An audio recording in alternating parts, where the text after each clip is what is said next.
a lot that I could With say. the new Trump administration, there have been a lot of loggerheads with Democrat-controlled states, and that loggerheads is expected to continue. Welcome back. It's Illinois in Focus Daily. I'm Greg Bishop. Like, subscribe, hit that notification bell, and get this program each and every weekday morning as we break down what's going on in Illinois and how it impacts your bottom line. But also, one of the storylines we're going to see play out over the next at least 2 years, if not 4 years, is the Trump administration, how it interacts with states like Illinois. If you guys didn't see, the Trump administration welcomed governors to the White House last week, and the president gave a long speech about all kinds of different priorities he has, including, making sure that we end mail-in balloting all across the country, making sure we have paper ballots and voter ID and citizenship requirements and such. So, the president made those statements in front of the governors, and he then also had a moment where he was kind of combative with the governor of Maine over the gender ideology policies, because the president said there's only two genders and an executive order, and apparently the governor of Maine is ready to go to court against Trump, and he said bring it. He's looking forward to it. It should be easy. And he also said that her political career is over. And this was all impromptu in front of all the governors and video cameras, right? But that's not the last of that issue. We've seen other issues pop up as well. Pam Bondi, the new attorney general, her first day in office, she sued the state of Illinois, Cook County, Tony Preckwinkle, Governor Pritzker, and others over the state's sanctuary state policies. When that happened, I talked to Republican State Representative Blaine Wilhauer about the DOJ suing Illinois, and here's what he had to say. God bless Attorney General Pam Bondi and President Trump for following through on a campaign promise. This isn't a surprise. President Trump, here's the thing, the Democrats here, J.B. Pritzker, they're complaining about all of this stuff, but Trump won on this stuff, and he won resoundingly. People want to be in a state where we put our own citizens first. We've got people in Chicago and all over the state that are absolutely struggling. We've got over a $3 billion hole in our budget. We've got major problems here, and people are sick and tired of J.B. Pritzker prioritizing illegal aliens over Illinois citizens, and this is all done just because he's trying to run for president in 2028, which I think is hilarious. So again, you've got the DOJ suing the state, Republicans applauding that. I talked with Democratic State Representative Edgar Gonzalez Jr. out of Chicago, and he said that this was all for show. And he also talks about the other actions that Pam Bondi's taking to withhold federal funding from the DOJ to states and jurisdictions that have sanctuary policies for non-citizen migrants. The Trust Act and other acts, they already allowed for ICE to be able to collaborate with law enforcement if and when there is actual criminal cases. For civil enforcement, that was the only reason why they would keep things separate. So honestly, this is it's redundant. This is absolutely not necessary. The only thing it does is it creates fear, it creates panic. But Chicago, Illinois, everybody was already expecting it. We expected DOJ, we expected the Trump administration to try to sue us because all they're trying to do right now is make a point.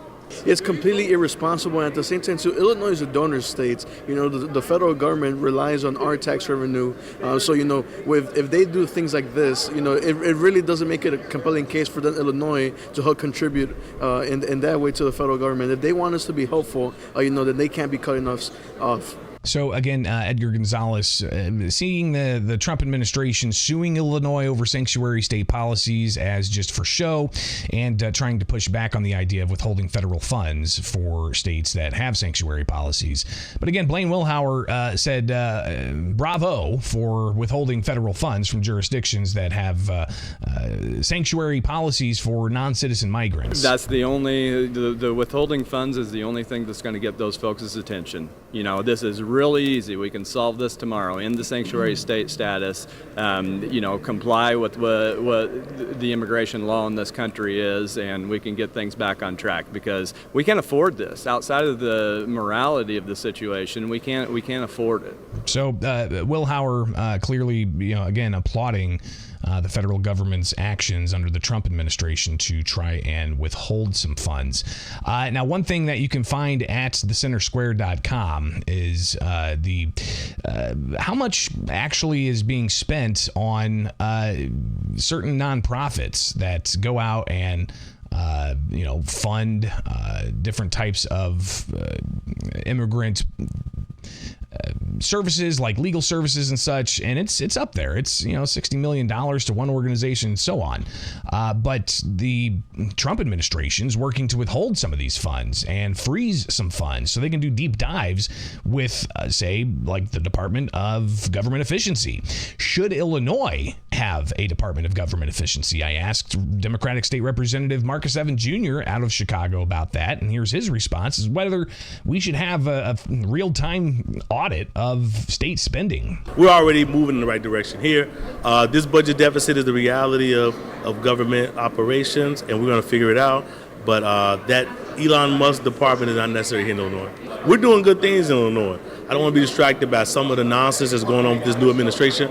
My hope is that they discard the Elon Musk department and focus on really fixing this country. We have a lot of issues that are not controversial. We have infrastructure. We have to get human services for our seniors. We have child care for our children. Let's focus on what's really important. The election is over. Okay, I want the Trump administration to start focusing on fixing America. But part of the election that Trump won was to get in there and cut. That's what he's doing with the Department of Government Efficiency. A lot of lawsuits flying all over the place, but Republicans in Illinois say it's far beyond time for a similar effort in the state of Illinois to take a fine-tooth comb to every penny and every tax dollar the state of Illinois is spending. Again, especially as the governor's prepared to spend the largest state spending plan in history, $55.2 billion he proposed last week. Here's State Representative Amy Ellick, the Republican from Alton. I do think there should always be a fine-tooth comb going through every Illinois tax dollar. I'm a member of the Legislative Audit Commission, and we see audits after the fact, right?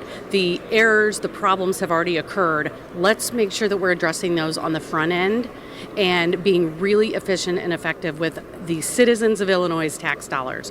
They deserve that. It is worthwhile, and that's what we're fighting for, and making sure that people have efficient use of their tax dollars. Let's find those low-hanging fruit, as they say. We know they're there. I suspect the departments would say the same. As we go along our appropriations hearings over these next couple months, those are the questions we're going to be asking. What have you determined within your department that you're able to cut back on, reduce, and reorganize? So Amy Ellick, being on the Legislative Audit Commission, sees audits after the fact, and they're going to do what they can as Republicans in the minority on these appropriations committees to delve into how much money's going where and what is it for, and can there be efficiencies somewhere. State Representative Brad Halbrook got up on the House floor last week and talked about a new caucus that is forming at the State House to focus on efficiencies within state government. This bipartisan effort marks our commitment to alleviating the financial pressures of our constituents by reducing government expenditures and tackling inflation. As the governor prepares to deliver the State of the State and the budget address tomorrow, the 19th, it's imperative to recognize this is a pivotal moment of embracing sustainable fiscal policies. On the national stage, the Department of Government Efficiency, DOGE, sets a precedent by pioneering cost-saving measures while maintaining and even enhancing service delivery standards. Parallel to DOGE's mission, we envision a similar roadmap for Illinois by adopting these proven methods to our unique needs and circumstances. This is why I urge my colleagues to co-sponsor Leader John Cabello's HB 1266, which establishes the Illinois Department of Government Efficiency to bring accountability and cost-saving measures to our states. The time for fiscal responsibility is now.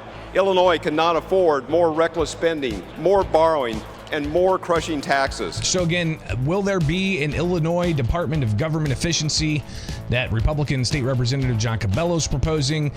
Will there be more members and even bipartisan membership of the Illinois DOGE caucus?